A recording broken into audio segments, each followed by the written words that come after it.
وہ لمحات اسے اچھے سے یاد تھے۔ کہنے لگا اچھا ایسی ویسی لڑکی نہیں ہوں، پھر کوٹھے پر کیا کر رہی ہو؟ چل اگر میں تمہیں کوٹھے سے لا بھی رہا تھا، اپنی گاڑی میں بٹھا کر اپنے گھر تک لایا، تو تم نے وہ سارا ڈرامہ کیوں نہیں رچایا جو اکثر لڑکیاں رچاتی ہیں جب انہیں زبردستی کوٹھے پر لایا جاتا ہے، یا پھر کوئی شخص زبردستی انہیں اپنے ساتھ لے کر جاتا ہے تو وہ بالکل راضی ہو کر میرے ساتھ گاڑی میں بیٹھی میرے گھر تک آئیں، اور رات کو بھی کوئی خاص مزاحمت تم نے نہیں دکھائی تھی جیسے کہ لڑکیاں دکھاتی ہیں۔ اب میرے سامنے معصوم بننے کی نوٹنکی مت کرو۔ اس کی بات سن کر انابیہ سہم سی چکی، آنکھوں میں آنسو لیے فخر کو دیکھنے لگی۔ وہ رونے لگی۔ فخر کچھ فاصلہ رکھ کر صوفے پر بیٹھ گیا، کہنے لگی آپ مجھے بچا لیں، میں سچ کہہ رہی ہوں، میں بہت زیادہ ڈر چکی تھی، مجھے تو سمجھ نہیں آ رہی تھی کہ میں کیسے ری ایکٹ کروں، اور آپ نے رات بھر میرے ساتھ جو کچھ کیا، آپ نے میری عزت تار تار کر دی۔ وہ بچوں کی طرح بلک بلک کر روئی جا رہی تھی۔ وہ لڑکی واقعی دیکھنے میں ایسی نہیں لگ رہی تھی۔ اسے یوں روتا دیکھ کر فخر تھوڑا پہلو بدل کر بیٹھا تھا۔ اسے تو کچھ سمجھ نہیں آ رہی تھی کہ اس لڑکی سے ڈیل کیسے کرے۔ وہ کہنے لگا تم یہاں پر کیسے پہنچی؟ وہ کہنے لگی اپنے گھر سے بھاگ گئی تھی۔ فخر نے سامنے رکھے سگریٹ کے باکس سے سگریٹ نکال کر منہ میں رکھا، لائٹر سے جلایا، کہنے لگا اچھا۔ پھر لڑکی کو بڑے غور سے دیکھنے لگا۔ وہ فخر کی نظروں سے نروس ہو رہی تھی۔ کہنے لگا کسی لڑکے کا چکر تھا، کسی لڑکے کی محبت میں بھاگ گئی تھی، اور پھر سارا وہی ڈرامہ کہ وہ لڑکا تمہیں استعمال کر کے یا پھر تمہیں پیسوں کے عوض کوٹھے پر چھوڑ گیا۔ سگریٹ کا ایک کش لینے کے بعد دھواں ہوا میں چھوڑتا ہوا فخر بولا تھا۔ کہنے کی نہیں، میں کسی سے محبت نہیں کرتی تھی، وہ میرے چچا ہیں، میں ان کے پاس رہتی تھی، میرے والدین کا انتقال ہو گیا تھا، وہ میری شادی ایک بڈھے سے کرنا چاہ رہے تھے، لیکن میں پہلے سے شادی شدہ ہوں۔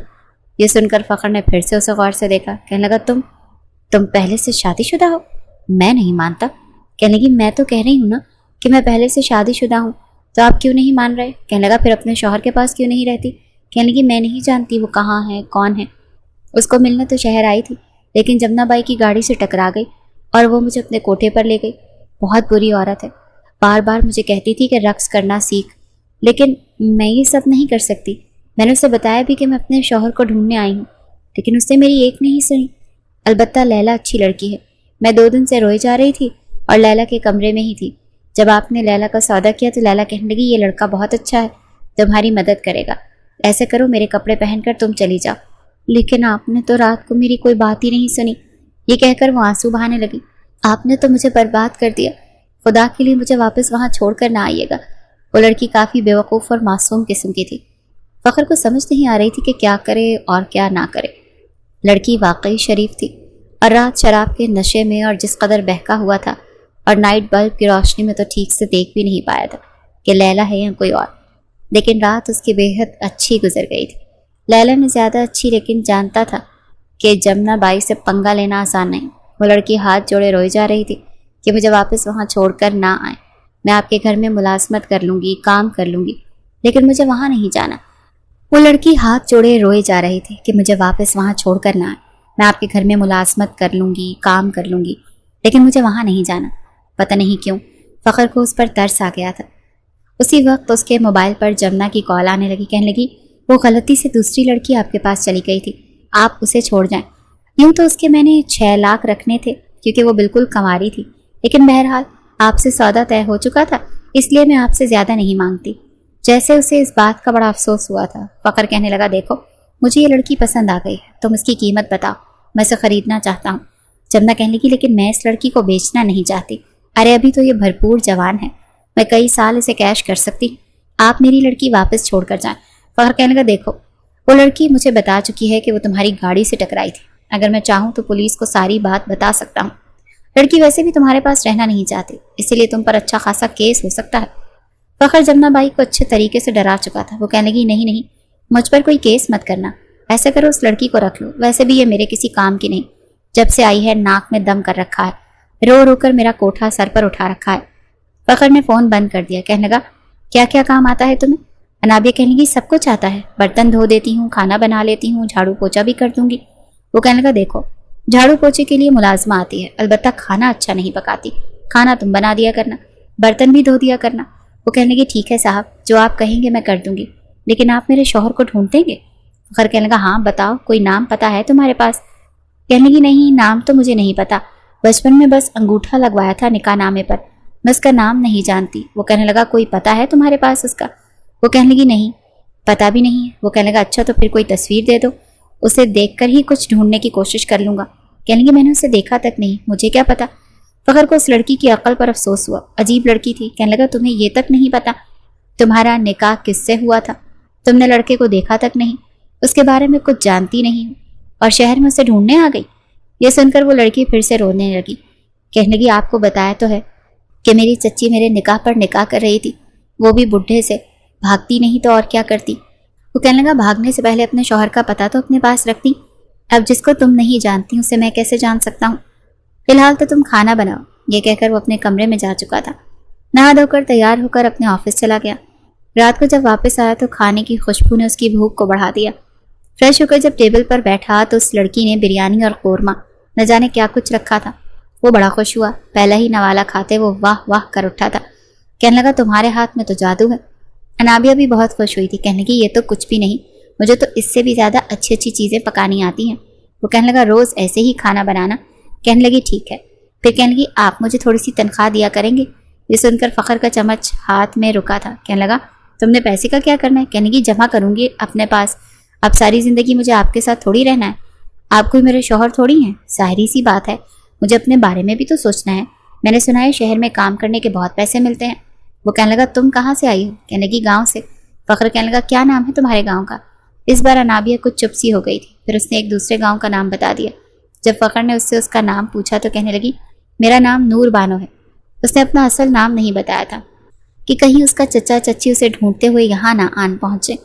کھانا کھانے کے بعد وہ کہنے لگا دیکھو تم ایسا کرو کہ اتنا بڑا گھر ہے، گھر کے اندر ہی کسی ایک کمرے میں سو جایا کرو، کوارٹر میں مت سویا کرو، اور کوئی تم سے پوچھے کہ تم کون ہو تو ایسے ہی جھوٹ بول دینا کہ تم میری کزن ہو۔ یہ سن کر وہ خوش ہو گئی۔ سامنے گیسٹ روم تھا، وہاں جا کر سو گئی۔ اگلے روز فخر جب آفس جانے لگا تو کہنے لگی سنیں صاحب جی۔ وہ کہنے لگا کیا ہے؟ کہنے لگی میرے پاس کپڑے نہیں ہیں، اگر آپ کو اعتراض نہ ہو تو میری تنخواہ میں سے مجھے کچھ ایڈوانس پیسے دے دیں یا پھر مجھے کپڑے لا دیں، میری تنخواہ میں سے کر لیجیے گا۔ فخر کہنے لگا اچھا ٹھیک ہے، آفس سے واپس آتے ہوئے میں تمہیں کپڑے لا دوں گا۔ بہرحال رات کو آفس سے آتے ہوئے وہ اس کے لیے سلے سلائے کپڑے اٹھا کر لے آیا، اور وہ اسی میں خوش ہو گئی تھی۔ جتنی معصوم تھی اتنی ہی بیوقوف تھی۔ ایک بار کپڑے استری کرنے والی ملازمہ نے چھٹی کر لی۔ فخر نے کہا ایسا کرو میرے کپڑے پریس کر کے میرے کمرے میں رکھ دینا، میں نہانے جا رہا ہوں۔ وہ کہنے لگی جی صاحب جی ٹھیک ہے۔ وہ کپڑے پریس کر کے جیسے ہی کمرے میں آئی تو عین اسی وقت فخر بھی نہا کر تولیہ باندھے باہر آیا۔ فخر کو تولیے میں دیکھ کر وہ بری طرح سے گڑبڑائی تھی، اپنی آنکھوں پر ایک ہاتھ رکھ لیا۔ میں نے کچھ نہیں دیکھا جی، سچ میں نے کچھ نہیں دیکھا۔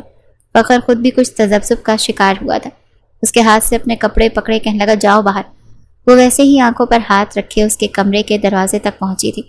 اسے لگا شاید ابھی بھی کمرے کا دروازہ نہیں آیا، اسی لیے دھاڑ سے دروازے پر لگا تھا اس کا سر، کیونکہ آنکھوں پر ہاتھ رکھا ہوا تھا۔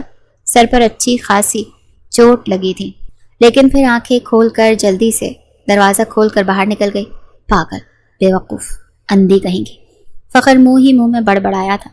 بہرحال کپڑے تبدیل کر کے جب باہر آیا تو وہ ناشتہ لگا رہی تھی، لیکن نظریں نہیں اٹھا پا رہی تھی۔ فخر نے بھی ناشتہ کیا اور اپنے آفس چلا گیا، لیکن وہاں اس کے لیے ایک اور دھماکے دار خبر موجود تھی۔ جیسے ہی وہ اپنے آفس میں داخل ہوا، اس کی سیکرٹری کہنے لگی سر آپ کے والد کے وکیل آئے ہیں۔ کہنے لگا کہ کیا مطلب، کیوں آئے ہیں؟ کہنے لگی پتہ نہیں، کہتے ہیں کہ آپ سے بات کرنی ہے۔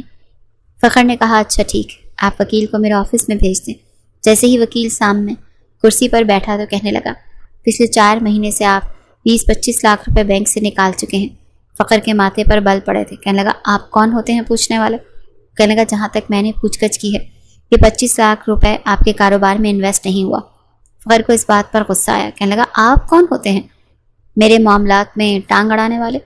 وہ کہنے لگا آپ کے والد کی وصیت تھی، جتنے پیسے آپ خرچ کر چکے ہیں اس سے زیادہ آپ کو اپنے اکاؤنٹ سے کچھ نہیں ملے گا۔ یہ سن کر وہ سیدھا ہو کر بیٹھا تھا۔ کہنے لگا کہ کیا مطلب ہے میرے باپ کی وصیت؟ وہ کہنے لگا آپ کا نکاح آپ کے والد نے چند سال پہلے کیا تھا اپنے ایک دوست کی بیٹی سے، اور اس پر لکھا ہے کہ ان کی باقی کی جائیداد سب کچھ ان کی بہو کے نام ہے، اور جب تک وہ آپ کے بینک چیک پر سائن نہیں کریں گی آپ مزید پیسے نہیں نکلوا سکتے۔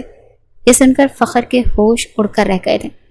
وہ تو بھولا بیٹھا تھا کہ اس کے باپ نے 4 سال پہلے اس کا نکاح کروا دیا تھا، اور وہ بھی زبردستی اپنے بیمار دوست کی خواہش پر۔ اس کا نکاح ان کی بیٹی سے ہو گیا تھا۔ وکیل نے کہا جب تک آپ اپنی بیوی کو اپنے گھر میں نہیں لاتے وہ آپ کے چیک پر سائن نہیں کرے گی، آپ کو دوسرے اخراجات کے لیے پیسے نہیں مل سکتے، اور جو پیسہ آپ کے کاروبار میں انویسٹ ہے وہ آپ نکال نہیں سکتے۔ وکیل کی باتوں نے تو جیسے فخر کے سر پر بم پھوڑا تھا۔ کہاں سے ڈھونڈتا وہ اس لڑکی کو؟ وہ تو زندگی میں پہلی اور آخری بار اس گاؤں گیا تھا۔ سمجھ نہیں آ رہی تھی کہ اس کے باپ نے مرنے کے بعد بھی اس پر اتنی پابندیاں کیوں لگائی تھیں۔ صرف زندگی کے چند مہینے ہی اس نے عیش کیے تھے اور چند مہینوں میں 25 لاکھ اڑا چکا تھا۔ اب اس کے پاس کچھ نہیں بچا تھا۔ بڑا پریشان ہو کر وہ گھر واپس آ رہا تھا۔ سمجھ نہیں آ رہا تھا کہ اب کیا کرے۔ اتنے سارے ملازمین رکھ چکا تھا، انہیں پیسے کہاں سے دے گا؟ کیونکہ جو بھی کمائی ہوتی تھی سیدھی اکاؤنٹ میں جاتی تھی، اور اکاؤنٹ سے پیسہ وہ تب تک نکال نہیں سکتا تھا جب تک اس اندیکھی بلکہ جو زبردستی اس کی بیوی بن بیٹھی تھی اس کا سائن اس کے چیک بک پر نہ ہو جاتا۔ اس نے نور بانو سے کہا، ایسا کرو تم میرا سامان پیک کر دو، مجھے کہیں جانا ہے۔ نور بانو نے اس کا سامان پیک کر دیا۔ وہ اسی گاؤں جا پہنچا، لیکن جس گھر وہ گیا وہاں تالا لگا ہوا تھا۔ جب پوچھا کہ یہاں کے مکین کہاں ہیں تو پڑوسی نے بتایا کہ جن صاحب کا یہ گھر تھا وہ تو انتقال کر چکے، اور ان کی بیٹی کو ان کے رشتہ دار آ کر لے گئے کسی دوسرے گاؤں میں۔ یہ گھر تو کافی ٹائم سے بند ہے۔ وہ لڑکی واپس نہ تو اس گھر پر آئی، نہ ہی اس گھر کو بیچا، نہ کرایہ پر چڑھایا۔ اس لڑکی کو دوبارہ کسی نے نہیں دیکھا۔ فخر تو یہ سن کر اپنا سر پکڑ کر بیٹھ گیا۔ وہ کیا کرے، کہاں سے ڈھونڈے اسے؟ واپس آ کر جب اس نے وکیل کو بتایا تو کہنے لگا، دیکھیں کچھ بھی کریں، آپ جہاں سے بھی ڈھونڈیں، جیسے بھی ڈھونڈیں، اس لڑکی کو ڈھونڈیں، ورنہ آپ پر فاقوں کی نوبت آ سکتی ہے۔ ایک گہری سانس خارج کر کے فخر نے وکیل کو دیکھا۔ وہ جن معنی خیز نظروں سے اس وکیل کو دیکھ رہا تھا، وکیل بھی گھور کر فخر کو ہی دیکھ رہا تھا۔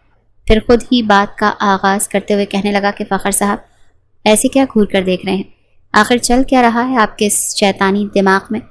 فخر اپنی کن پٹی کھجانے کے بعد ایک گہری سانس خارج کر کے کہنے لگا، دیکھیے وکیل صاحب، میرے والد صاحب آج سے 7 مہینے پہلے وفات پا چکے ہیں۔ یہ جائیداد صرف اور صرف میری ہے کیونکہ میں ان کا اکلوتا بیٹا ہوں، اور واضح الفاظ میں آپ کو بتا چکا ہوں کہ میں اس لڑکی کو ڈھونڈنے گیا تھا، مگر وہ مجھے نہیں ملی۔ اب اتنی بڑی دنیا میں اسے کہاں سے ڈھونڈوں گا؟ آپ میری بات سنیں، ہم ایک ڈیل کرتے ہیں۔ وکیل بھی بڑی فرصت سے اپنی ٹھوڑی کے نیچے ہاتھ رکھ کر اس کی بات سن رہا تھا۔ وہ ہمیں اچکا کر گویا کہنے لگا کہ بولو کیا ڈیل کرنی ہے؟ فخر کہنے لگا، میں آپ کو 50 لاکھ روپے دوں گا، آپ میرے والد کی وصیت کا یہ پیپر میرے حوالے کر دیں اور بھول جائیں کہ میرے والد نے کوئی وصیت بھی کی تھی۔ 50 لاکھ کی رقم کوئی کم نہیں ہوتی۔ اس کے علاوہ اگر آپ کہیں گے تو میں آپ کے بچوں کا خرچ تک اٹھانے کو تیار ہوں۔ آپ کے بڑے بیٹے کو میں اپنی کمپنی میں اچھی جاب پر پوسٹ کروا سکتا ہوں۔ وہ کسی بھی طرح وکیل کو اپنی باتوں میں لینا چاہتا تھا، مگر وکیل نے تو ہاتھ کھڑے کر دیے تھے۔ واضح الفاظ میں کہہ چکا تھا کہ میں نے آپ کے والد صاحب کا نمک کھایا ہے، میں نمک حرامی نہیں کر سکتا، اور اگر دوبارہ آپ نے میرے ساتھ ایسی بات کی تو میں آپ کے والد کی وصیت کے مطابق اس پوری جائیداد کو ضبط کروا کے ٹرسٹ میں دلوا دوں گا۔ فخر تو سر پکڑ کر بیٹھ چکا تھا۔ کہاں سے لاتا اس لڑکی کو جس سے اس نے نکاح کرتے ہوئے بھی نہیں دیکھا تھا۔ فخر گھر آیا تو ایک بار پھر کھانے کی اشتہا انگیز خوشبو نے اسے خوش آمدید کہا، مگر آج جب اس نے ڈائننگ ٹیبل پر بریانی، میکرونی، سیخ کباب، ساتھ میں رائتا، سلاد اور وائٹ قورمہ دیکھا تو اس کا بی پی ہائی ہو چکا تھا۔ تبھی کسٹرڈ کا باؤل اٹھا کر انابیہ باہر آئی۔ کہنے لگی، صاحب جی آپ آ گئے، میں نے آپ کے لیے کھانا تیار کر دیا، آپ جلدی سے فریش ہو کر آ جاؤ پھر کھانا کھا لیں۔ وہ مسکرا کر بولی تھی، جبکہ فخر چلا اٹھا، کہنے لگا، فور گاڈ سیک، یہ سب کچھ کیا ہے؟ تم نے اتنی زیادہ ڈشز بنا لی، جانتی بھی ہو ان کی قیمت کیا ہے؟ پاگل ہو گئی ہو کیا؟ مجھ سے پوچھ تو لیتی کیا بنانا ہے کیا نہیں بنانا۔ انابیہ بھی گھبرا چکی تھی، کہنے لگی کہ کیا ہو گیا؟ آپ نے خود ہی تو کہا تھا کہ آپ کو کھانے میں 4 سے 5 ڈشز لازمی چاہیے۔ آپ نے مجھے بتایا نہیں تھا، آپ کا کچھ اور کھانے کو من کر رہا تھا، مگر وہ اس پر دھاڑا۔ اس نے صرف چپاتی اور وائٹ قورمہ رکھوایا، باقی سب کہنے لگا جا کر فریج میں رکھو، یہ سب میں کل کھاؤں گا۔ انابیہ تو جتنی بھی حیران ہوتی اتنا کم تھا۔ آخر ہو کیا گیا تھا؟ کہیں کمپنی میں کوئی لاس ہو گیا تھا؟ فریش ہو کر فخر آیا تو اس سے پوچھنے لگی کہ صاحب جی سب خیریت تو ہے؟ کہیں آپ کی فیکٹری میں کوئی آگ واگ تو نہیں لگ گئی؟ فخر نے اسے کھا جانے والی نظروں سے دیکھا۔ وہ کہنے لگی کہ نہیں، وہ میں بس اس لیے کہہ رہی تھی کہ ٹی وی ڈراموں میں ایسے ہی ہوتا ہے نا، جب امیر لوگ ایک دم سے ہوا میں باتیں کرتے ہیں، منہ کے بل زمین پر گرتے ہیں، تو ایسے ہی سب سے پہلے کھانے پینے پر ہی پابندی لگانا شروع کرتے ہیں۔ کہیں آپ مجھے نوکری سے تو نہیں نکال دیں گے؟ نہیں صاحب جی، یہ ظلم مجھ پر مت کرنا۔ ابھی بھری دنیا میں آپ کے علاوہ میرا کوئی سہارا نہیں ہے۔ بے شک تنخواہ نہیں دینا۔ وہ تو جو منہ میں آیا بولتی چلی جا رہی تھی۔ فخر جو پہلے ہی کافی ڈسٹرب تھا، دونوں ہاتھ اس کے آگے باندھ کر کہنے لگا، چپ کر جاؤ میری ماں، کتنا بولو گی؟ ایک تو ویسے ہی میں پریشان، اوپر سے تمہاری یہ بک بک۔ چپ کر جاؤ۔ وہ بچوں کی طرح اپنے ہونٹوں پر انگلی رکھے کہنے لگی، ٹھیک ہے چپ ہوں، نہیں بول رہی اب میں۔ اسے یوں دیکھ کر فخر بھی صوفے پر بیٹھ چکا تھا۔ کہنے لگا، اب دوبارہ مجھے یہاں پر دکھائی مت دینا، اپنے کمرے میں چلی جا، بلا وجہ دماغ خراب کرنے کے لیے آ جاتی ہو۔ وہ اپنے لبوں پر انگلی رکھے فوراً بھاگتی ہوئی اپنے کمرے کی طرف جا رہی تھی، جبکہ کچھ یاد آنے پر رک گئی۔ فخر اسے روکا دیکھ کر کہنے لگا کہ اب کیوں رک گئی؟ کہنے لگی، میں نے کچھ نہیں کھایا، اگر آپ کہیں تو میں یہ سیخ کباب کی پلیٹ اور رائتا لے جاؤں؟ فخر اس سے پہلے کہ جواب دیتا، اس سے پہلے وہ پلیٹ اٹھا کر کمرے میں پہنچ چکی تھی اور دروازہ دھڑام سے بند کر گئی تھی۔ کہیں نہ کہیں تو اسے اپنی خواہش پوری کرنی تھی۔ دھیرے دھیرے اس نے سارے ملازمین کو نکال دیے، جو پیسے گھر پڑے تھے انہیں تنخواہیں دی۔ گھر کے بجلی جس کا بل لاکھوں میں آتا تھا، اسے صرف اپنا ایک کمرہ، لاؤنج، کچن اور انابیہ کے کمرے کے علاوہ باقی تمام تر روشنیاں بند کروا دیں۔ کچھ سوچتے ہوئے اس نے اپنے گھر کے اوپر والا پورشن کرائے پر دینے کا سوچا۔ گھر اچھا تھا، لوکیشن اچھی تھی، اسی لیے جیسے اس نے اشتہار لگوایا، اگلے ہی روز 5 فیملیز ایک ساتھ گھر دیکھنے آ چکی تھیں، جن میں سے ایک فیملی شریف تھی اور اچھا کرایہ دینے کو تیار تھی۔ اسی لیے فخر اسے اوپر کا پورشن دکھا چکا تھا۔ نیچے پورشن میں صرف فخر اور انابیہ ہی رہ رہے تھے۔ فخر اب کافی چپ چپ رہنے لگا تھا۔ شام جب آفس سے فخر گھر آیا تو گھر میں قدم رکھتے ہی سامنے کا منظر دیکھ کر فخر کے قدم وہیں ٹھٹک چکے تھے، کیونکہ سامنے انابیہ پودوں کو پانی دے رہی تھی، ہاتھ میں پائپ پکڑے کیاریوں میں پانی تو دے رہی تھی، مگر اسے اپنے کپڑے بھی گیلے کر رکھے تھے۔ فخر کے سوئے ہوئے جذبات ایک بار پھر ٹھاٹھے مارتے ہوئے دریا کی طرح جاگ چکے تھے۔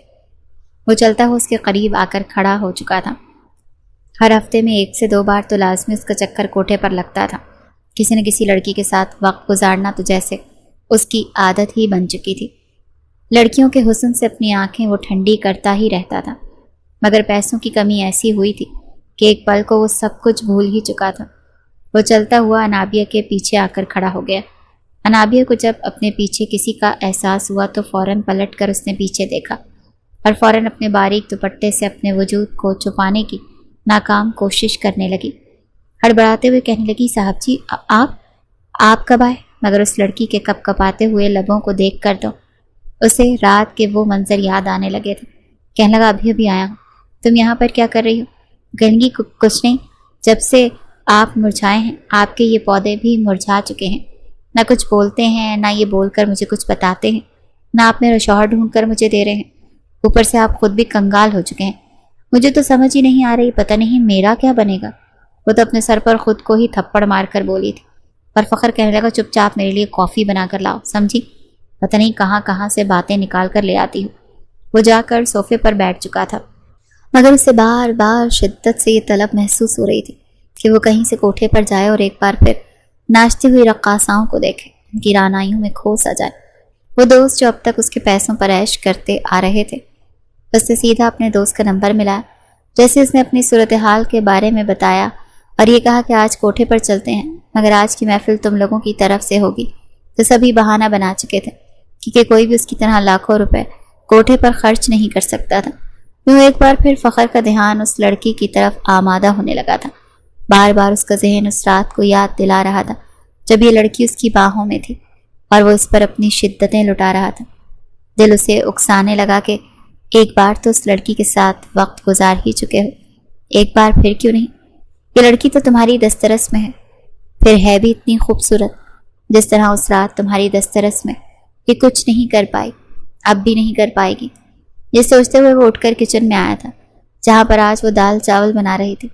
فخر کی آنکھوں میں ایک بار پھر سرشاری اور سرخی دیکھ کر انابیہ گھبرا سی چکی تھی۔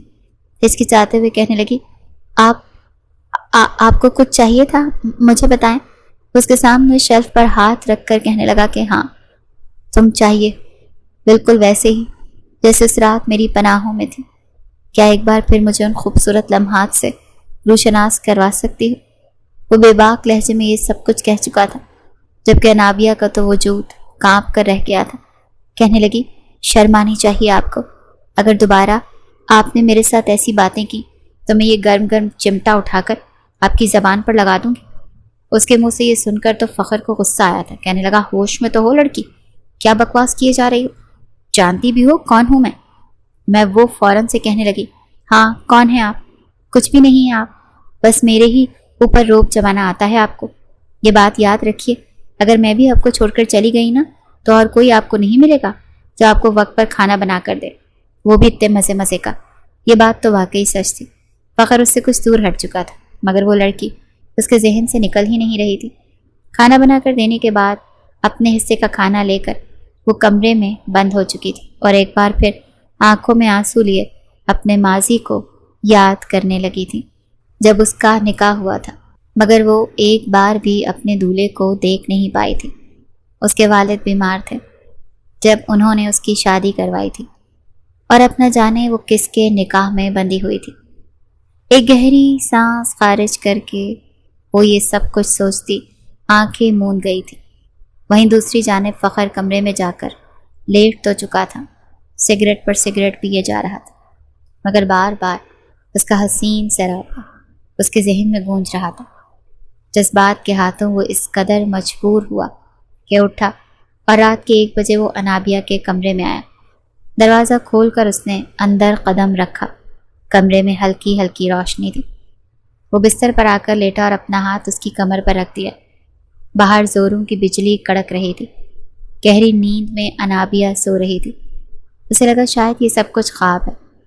وہ فخر کے سینے میں خود کو چھپاتی چلی گئی۔ فخر تو اس کا لمس پا کر سرشار ہو چکا تھا اور یوں وہ مزید فخر کے قریب سمٹتی چلی گئی۔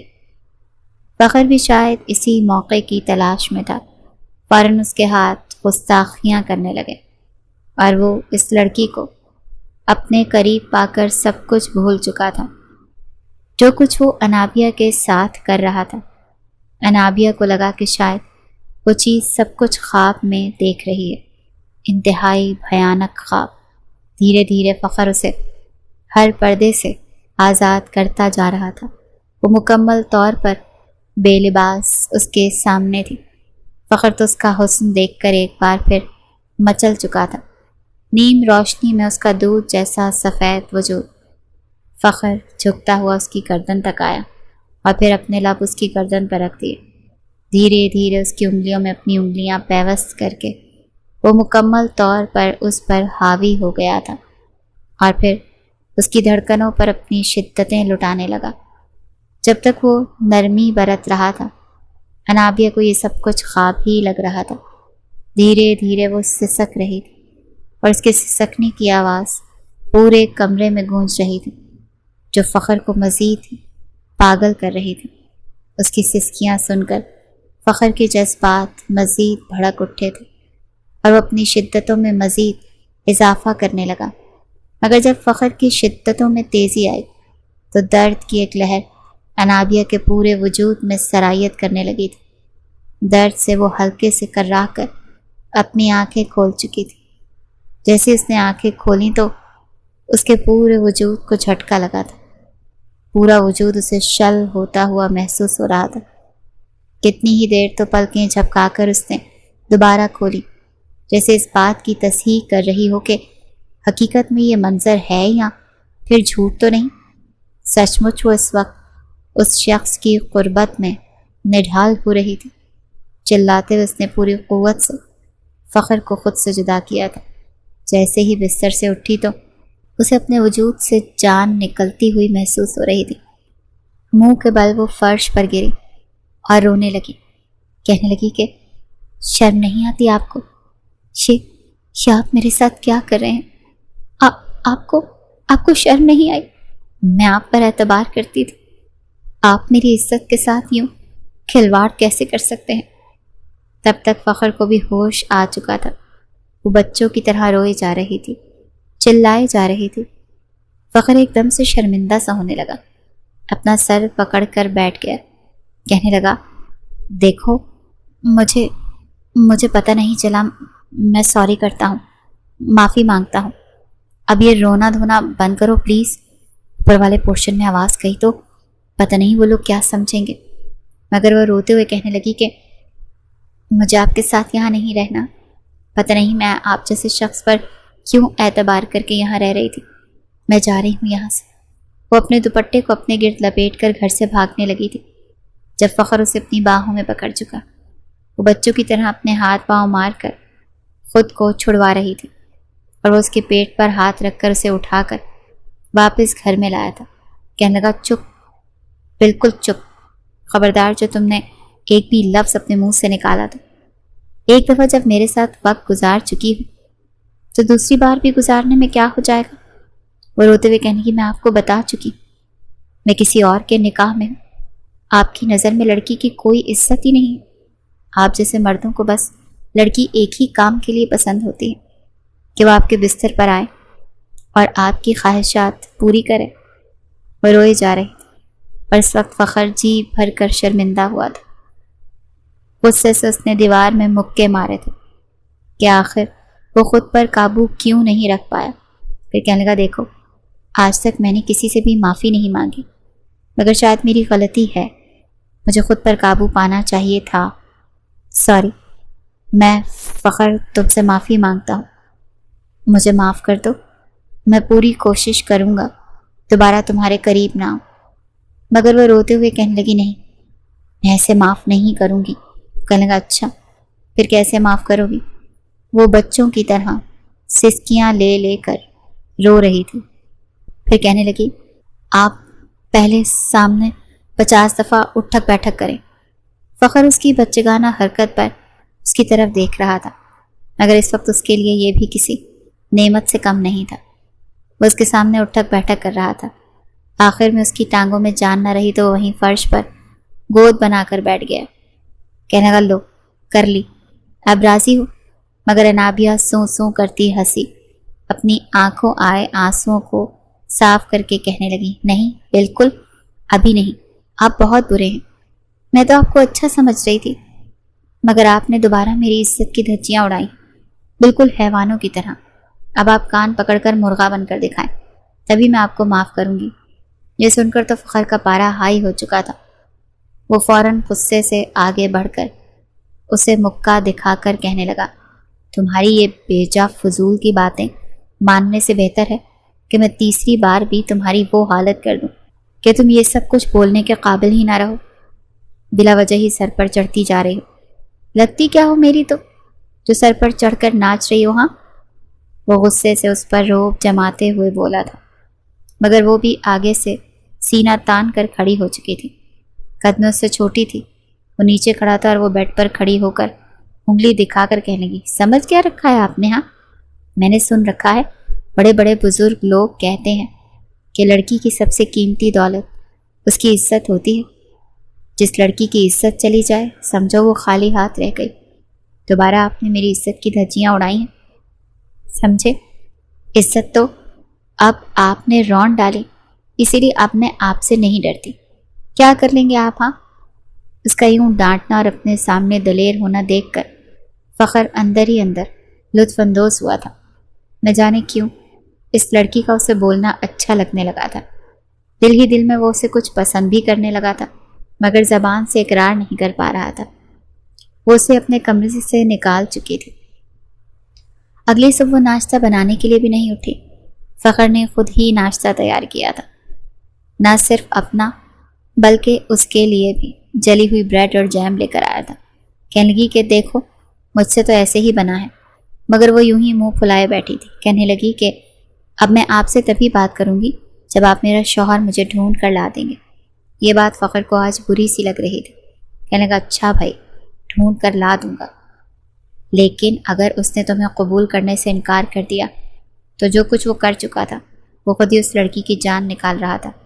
ایک بار پھر انابیہ پھوٹ پھوٹ کر رونے لگی کہ اگر اس نے مجھے اپنانے سے انکار کر دیا تو میں اپنے گاؤں کے چوراہے پر کھڑی ہو کر خود کو پھانسی پر لٹکا دوں گی اور اپنے خون سے دیواروں پر لکھ کر جاؤں گی کہ میرے اس ناحق خون کا ذمہ دار یہ فخر ہے۔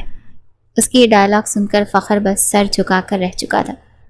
اگلے 3 روز تک انابیہ کچن میں داخل تک نہیں ہوئی۔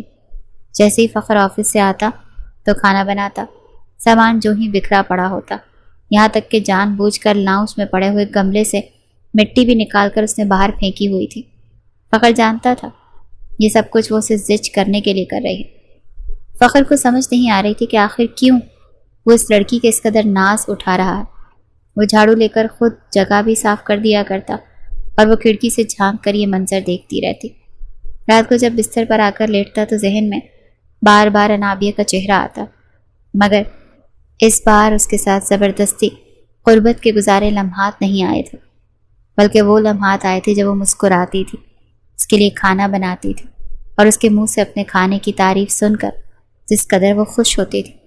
یہ سب کچھ سوچ کر فخر کے اندر محبت کی کونپلیں پھوٹنے لگیں۔ دھیرے دھیرے وہ اس سے محبت کرنے لگا تھا۔ وہی محبت کے جذبات تو انابیہ کے دل میں بھی بھڑکنے لگے تھے، مگر اگر بیچ میں دیوار حال تھی تو وہ نکاح تھا۔ اوپر والے پورشن سے ملنے والے کرائے سے جو رقم مل رہی تھی اس سے وہ گھر کا خرچ چلا رہا تھا۔ جب ایک شام وہ انابیہ کو لے کر گھر کا کچھ سامان لینے کے لیے باہر آیا، تبھی وہاں پر انابیہ کے چچا نے اسے دیکھ لیا۔ جب تک وہ گاڑی کے پیچھے بھاگا تب تک یہ دونوں گاڑی میں بیٹھ کر آگے جا چکے تھے۔ انابیہ کے چچا نے انابیہ کو تو دیکھ لیا تھا، مگر وہ جس لڑکے کے ساتھ تھی اس کا چہرہ نہیں دیکھ پائے۔ جب تک وہ پیچھا کرتے آئے تھے، جیسے ہی وہ دونوں گاڑی سے اتر کر گھر میں داخل ہوئے تو دروازے پر دھڑا دھڑ دستک ہونے لگی۔ دروازہ انابیہ ہی نے کھولا تھا۔ سامنے وہ اپنے چچا کو دیکھ کر اس کے چہرے کا رنگ بالکل سفید پڑ گیا۔ اندر آ کر وہ کہنے لگا، انابیہ تو یہاں پر کیا کر رہی ہے؟ تجھے شرم نہیں آئی گھر سے بھاگتے ہوئے؟ ایک سناٹے دار تھپڑ وہ اس کے منہ پر مار چکے تھے۔ انابیہ اس سے پہلے کہ نیچے گرتی، فخر اسے تھام چکا تھا۔ غصے سے سامنے کھڑے شخص کو دیکھنے لگا۔ اس سے پہلے کہ کچھ کہتا، انابیہ کے چچا کو دیکھ کر اسے جھٹکا لگ چکا تھا۔ انابیہ کا چچا اور فخر دونوں ہی ایک دوسرے کو حیرت سے دیکھنے لگے۔ کچھ سوچ کر فخر کہنے لگا، آپ تو مستقیم انکل ہے نا؟ یہ سن کر مستقیم تھوڑا گڑبڑایا، پھر کہنے لگا، تم فخر ہو نا، انابیہ کے شوہر جس سے 4 سال پہلے انابیہ کا نکاح ہوا تھا۔ انابیہ کو لگا جیسے پورا آسمان اس کے سر پر ہی ٹوٹ پڑا ہو۔ کہنے لگا کہ انکل، انابیہ آپ کہاں ہے؟ اور یہ لڑکی آپ کی کیا لگتی ہے؟ چونکہ انابیہ نے اپنا نام نور بانو بتا رکھا تھا۔ ایک پل کو تو فخر کو کچھ سمجھ ہی نہیں آیا تھا کہ ہو کیا رہا ہے۔ انابیہ کا چچا کہنے لگا، کون نور بانو؟ یہ کوئی نور بانو نہیں ہے، یہ انابیہ ہی ہے، تمہارے بچپن کی منکوہا جس سے تم لوگوں کے باپ نے آپس میں نکاح کروا دیا تھا۔ انابیہ کو تو چہرہ سرخ لال ہو چکا تھا۔ ایک ایک لمحہ اسے یاد آنے لگا جو وہ فخر کے ساتھ گزار چکی تھی۔ فخر ہی اس کا شوہر تھا۔ فخر کی تو خوشی کی کوئی انتہا نہیں رہی۔ انابیہ کو دیکھ کر تو اس کے چہرے پر جیسے بہار لوٹ آئی تھی۔ جس لڑکی کو وہ ڈھونڈ رہا تھا وہ تو اس کے گھر کے اندر ہی موجود تھی۔ مستقیم کہنے لگا، اس لڑکی کو میرے حوالے کر دو، میں اس نکاح کو نہیں مانتا۔ بچپن میں وہ کاغذی رشتہ انگوٹھے کی چھاپ سے طے ہوا تھا۔ اس لڑکی کو بالکل اندازہ نہیں تھا کہ اس کا نکاح ہو رہا ہے، اسی لیے نکاح خود بخود ختم ہو چکا ہے۔ مستقیم صاحب کسی بھی طرح اسے وہاں سے لے کر جانا چاہتے تھے، مگر فخر اس کا ہاتھ پکڑ گیا۔ کہنے لگا، بیوی ہے یہ میری، کوئی بچی نہیں، سمجھدار تھی۔ یہ تو خدا کا شکر ہے کہ میری بیوی مجھ تک بحفاظت پہنچ گئی، جبکہ نکاح پر نکاح کروانے پر میں آپ پر اچھا خاصا کیس کر سکتا ہوں۔ مستقیم صاحب تو گھبرا گئے۔ انابیہ کو ایک نظر دیکھنا چاہا، مگر وہ فخر کے پیچھے چھپ چکی تھی۔ مجبوراً انہیں وہاں سے جانا پڑا۔ دونوں تو اتنی دیر خاموشی سے ایک دوسرے کو دیکھتے رہے اور اگلے ہی پل مسکراتے ہوئے وہ فخر کے سینے سے لگ چکی تھی اور پوٹ پوٹ کر رونے لگی۔ کہنے لگی، میں آپ کی بیوی تھی تو آپ میرے شوہر تھے۔ یہ تو بالکل فلمی سین نہیں ہو گیا نا؟ آپ نے مجھے نہ پہچانا، نہ میں نے آپ کو۔ فخر اس کی اس بات پر ہنس دیا تھا۔ نہ جانے کیوں اس کی آنکھوں میں آنسو آ چکے تھے۔ شاید اس نے انابیہ سے جس قدر محبت کی تھی اس لیے وہ اسے مل چکی تھی۔ اسے سینے سے بھینچ کر لگائے ہوئے اس کے بولے ہوئے جھوٹ کو یاد کر کے اس کی کمر پر ایک مکہ مار چکا تھا۔ کہنے لگا، جھوٹ کیوں بولا تھا کہ تمہارا نام نور بانو ہے اور گاؤں کا نام بھی غلط بتایا تھا؟ جی تو چاہ رہا ہے کہ تمہیں ایسی سزا دوں کہ بس تمہارے لیے بستر سے ہلنا بھی دوبر ہو جائے۔ اگر تم سچ بتا دیتی تو شاید میں پہلے ہی جان لیتا کہ تم میری بیوی ہو۔ پہلے جو وہ روئے جا رہی تھی، پھر ایک دم سے جدا ہو گئی، چہرے پر سنجیدگی تھی۔ فخر کہنے لگا، اب کیا ہوا؟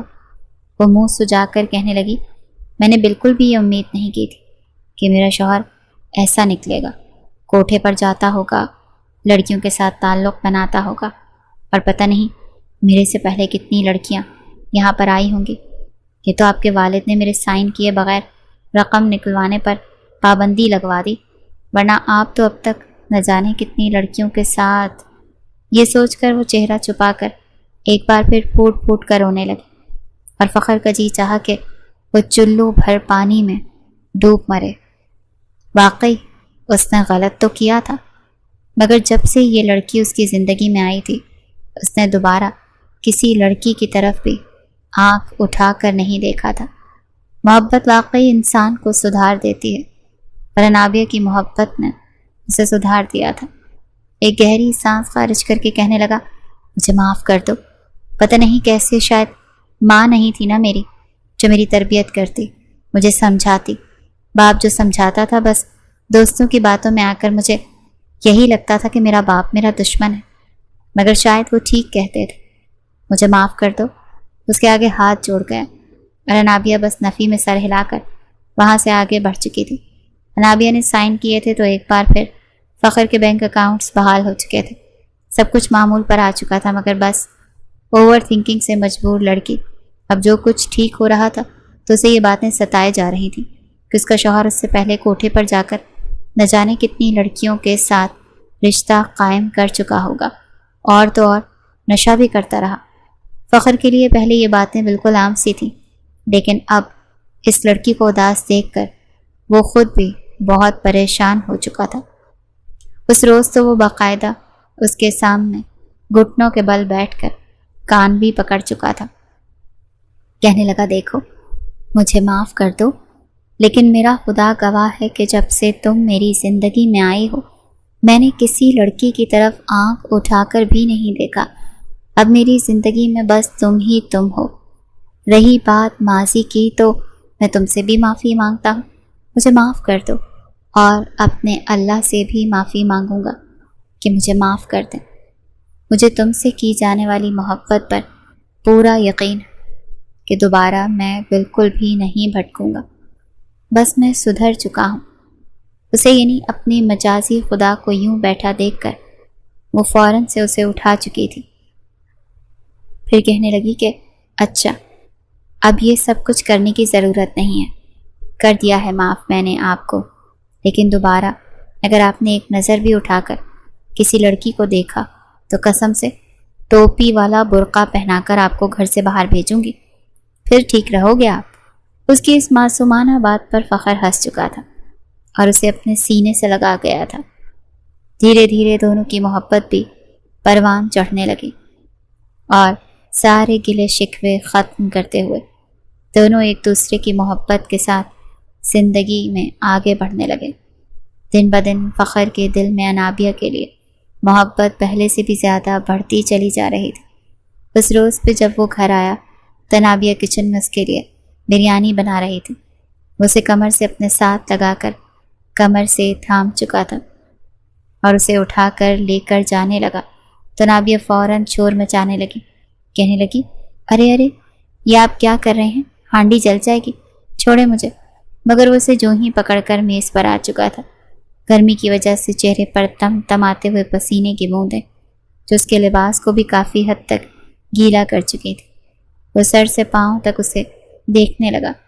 جیسے اس کے قریب آنے لگا تو وہ کہنے لگی، پلیز دور رہیں، دیکھیں اتنا پسینہ آیا ہے مجھے تو آپ بس رومانس کرنے کا کوئی موقع جانے ہی نہیں دیتے، ہٹیں دور۔